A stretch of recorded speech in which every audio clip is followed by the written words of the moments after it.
Hi friends, ఎవరైనా ఉన్నారు? బాగున్నారు? అందరు బాగున్నారు అనుకుంటున్నాను. మరి ఈరోజు దేవుని వాగ్దానంతో నేను ముందుకు వచ్చాను. ఈరోజు దేవుని వాగ్దానము యోహాను గ్రంథము 3వ అధ్యాయము 18వ వచనం. ఆయన యందు విశ్వాసం ఉంచు వారికి తీర్పు తీర్చబడదు. విశ్వసింపని వాడు దేవుని అద్వితీయ కుమారుని నామమందు విశ్వాసం ఉంచలేదు కనుక వారికి ఇంతకు మునిపే తీర్పు తీర్చబడింది. ఫ్రెండ్స్, ఈరోజు వాగ్దానం ఇక్కడ ప్రభు అయిన యేసుక్రీస్తు ప్రభు వారు స్పష్టంగా కొన్ని విషయాలు మీతో చూపుతున్నాడు. ఎవరైతే నా ఎందుకు విశ్వాసం ఉంచుతారో వారికి తీర్పు తీర్చబడదు.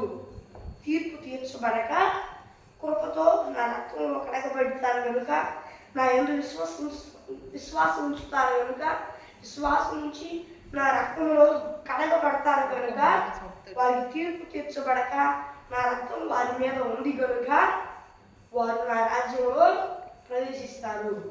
అయితే ఎవరైతే నన్ను నమ్మక ఉంటారో, అంటే బాప్తిస్మం తీసుకొని నన్ను నా నామం ఏందని నమ్మకం లేకుండా, అంటే దేవుడి కార్యాలు చేస్తాడా, నా పరిశుద్ధ గ్రంథంలో నా వాక్యం చదువుచుండగా, అంటే వాక్యం నేనై ఉన్నాను, అయితే నా వాక్యాన్ని చదువుచుండగా నిజంగా జరిగిందంటావా అని అవిశ్వాసం నా కుమారుడా నా కుమార్తె అని దేవుడు సెలవిస్తున్నాడు.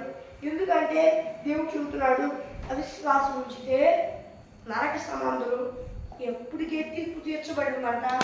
ఎవరికి? అవిశ్వాసకి. ఆ తీర్పు ఏంటంటే నరకం. ఆ నరకం నుండి తప్పించే యేసు రక్తం మాత్రమే.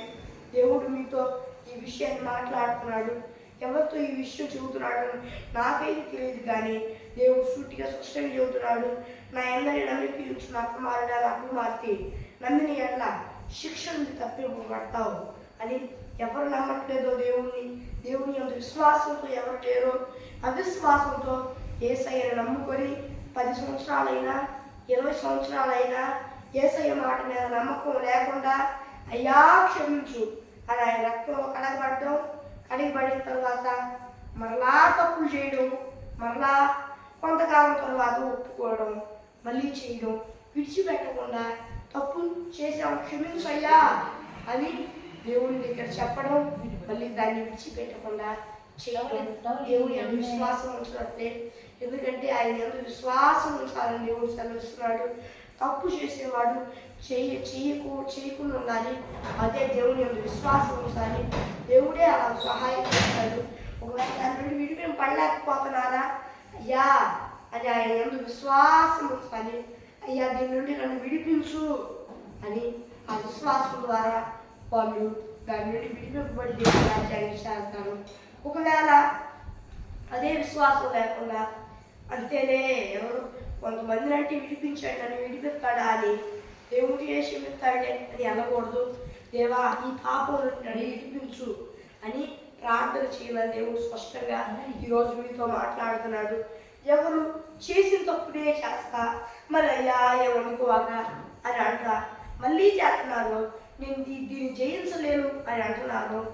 వాళ్ళు దేవుడు చెబుతున్నాడు, నువ్వు జయించలేను అని అనవాక, నువ్వు సమస్తము జయించగలవు.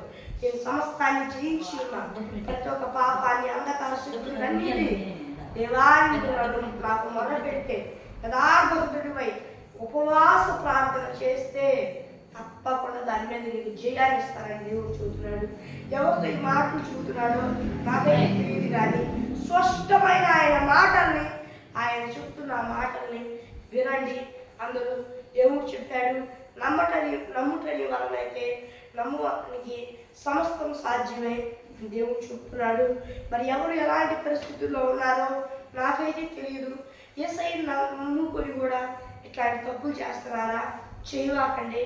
దేవుని యొక్క నమ్మకం ఉంచండి. దేవా విడిపించని, తప్పకుండా దేవుడు విడిపిస్తానని దేవుడు సెలవిస్తున్నాడు. కాబట్టి దేవుని యొక్క నమ్మకం ఉంచి ఆ పాపం నుండి విముక్తి పొందండి, తప్ప ఆ పాపం నుండి కొనసాగించమని ప్రభువు దేవుడు స్పష్టంగా చెప్తున్నాడు. మరి ఫ్రెండ్స్, ఈరోజు వాగ్దానము మరి దేవుని యొక్క నమ్మి దాని నుండి విజయం పొందుకోండి. మరి ఫ్రెండ్స్ ఈరోజు వాగ్దానం మరి చిన్న ప్రార్థన చేసుకున్నాం. పరలోకమున్న దేవాన్ని వాగ్దానం ద్వారా నీ బిడ్డలతో సూటిగా స్పష్టంగా మాట్లాడినందుకు వేలాది కోట్ల స్తుతులు స్తోత్రాలు నాయన. మరి ప్రతి ఒక్క శిక్షను లైక్ పరుస్తూ ఉన్నావు నాయన. ఏసై తండ్రి నాయన, ఏసయ్య ఈ నీ బిడ్డలందరూ ఈ భూలోకంలో వారందరూ నేను నమ్ముకొని మార్గం శుభచనాలు పొందుకొని దేవా బాప్తిసం తీసుకొని రక్షణ ఆత్మ అభిషేకం సహించి అయ్యా ప్రతి ఒక్కరు ఆత్మల్ని లైక్ పరుచు అయ్యా. ఒకవేళ దారి తప్పితే మళ్ళా మారుమోసు ఉపచారం పొందుకొని మారుమోసు ఉపచారం పొందుకొని రక్షణ పొందుకొని అభిషేకం పొందుకున్నట్టుకు సహాయం చేయ నాయన. నీవే అలాంటి కృపని అందరికీ ఇచ్చి అన్ని విషయాలు సహాయం చేయమని వేడుకుంటూ ఏసుకున్నాను నాకు ఎవరిలో మందుగా భక్తులు. మరి ఫ్రెండ్స్ ఈరోజు వాగ్దానం మరి ప్రార్థన అవసరం కొరకు ఇక్కడ కనిపిస్తున్న +9 630560909 నేను అందరికి కాల్ చేయండి. మరి ఒకసారి ఇంగ్లీష్లో చెప్తాను.